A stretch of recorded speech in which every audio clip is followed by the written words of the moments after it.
रहिया जोहिले भोर से।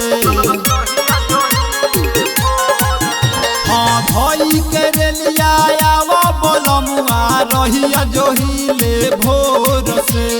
कहता दिलवा जोर से तू आजा बलम बंगलोर से। कहता दिलवा जोर से तू आजा बलम बंगलोर से।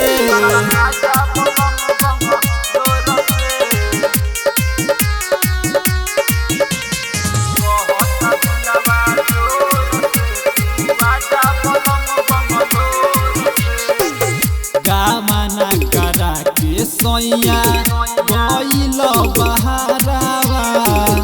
बिरहिन के भेष धके रहता निघारावा।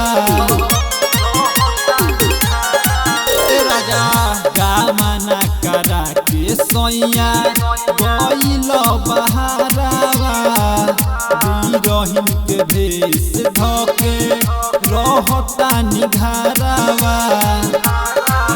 हाँ लागे न मनवा ये हो सजनवा तकिया भिजता लोर से।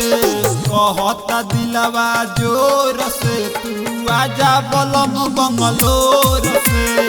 कहता दिलवा जोर से तू आजा बलम बंगलोर से।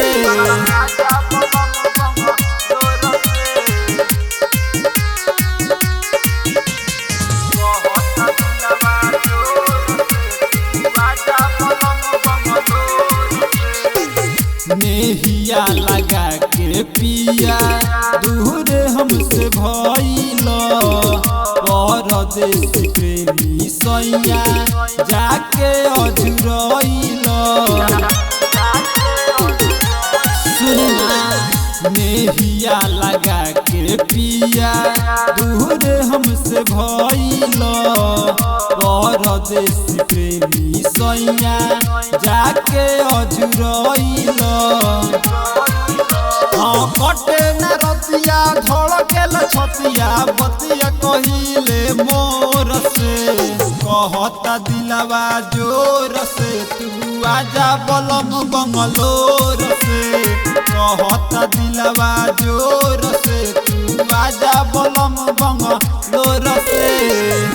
आज जाना लक्ष्मी रिकॉर्डिंग स्टूडियो सुगौली।